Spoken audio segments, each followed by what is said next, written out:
Le copilote Fiat Stop & Go associe les fonctions du régulateur auto-adaptatif intelligent à celles du maintien dans la voie et de l'assistant embouteillage, offrant ainsi la conduite autonome de niveau 2.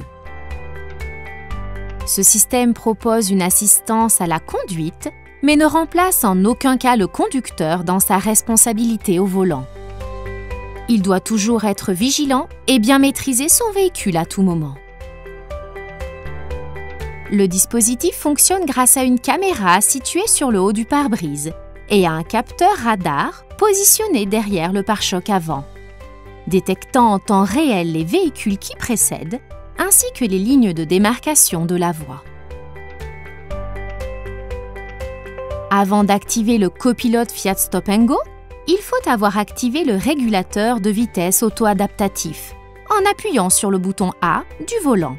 Le conducteur peut ainsi définir la vitesse souhaitée via les boutons 7+, et 7-. À l'aide du bouton B, le conducteur peut également fixer la distance que le véhicule doit respecter par rapport à la voiture le précédant. Appuyez sur le bouton supérieur, indiqué par C, pour activer les fonctions du maintien dans la voie et de l'assistant embouteillage du copilote Fiat Stop & Go.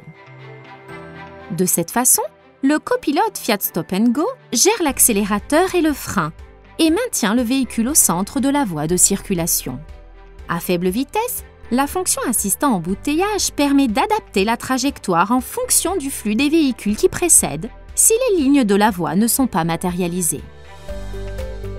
Cette fonction permet également d'adapter la vitesse par rapport aux véhicules qui précèdent et de gérer le redémarrage. Le système gère donc les situations de stop & go de manière plus sûre et plus confortable, très utile en conditions de trafic chargé ou de bouchons.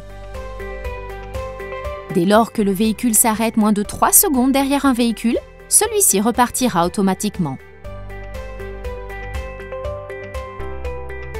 Pour que le système fonctionne, il faut que le régulateur auto-adaptatif soit activé et qu'il y ait de bonnes conditions de visibilité ou que le champ de vision de la caméra et du radar ne soit pas obstrué.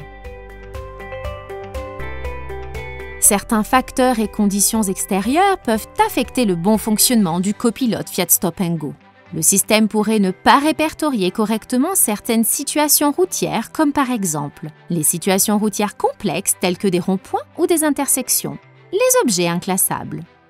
Il pourrait également s'interrompre dans des circonstances particulières telles que des virages très serrés ou des conditions d'éblouissement de faible visibilité. Ainsi, le conducteur doit toujours rester très attentif au volant et garder le contrôle du véhicule. Le système s'interrompt en cas de manœuvre volontaire du conducteur, par exemple s'il veut changer de voie en tournant intentionnellement le volant ou lorsqu'il actionne les indicateurs de direction.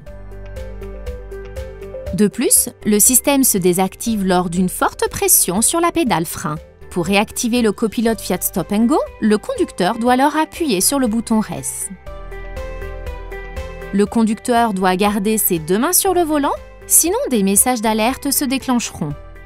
Si le conducteur n'intervient pas, les 4 feux de détresse s'allumeront et le système entamera la décélération du véhicule jusqu'à l'arrêt complet de ce dernier.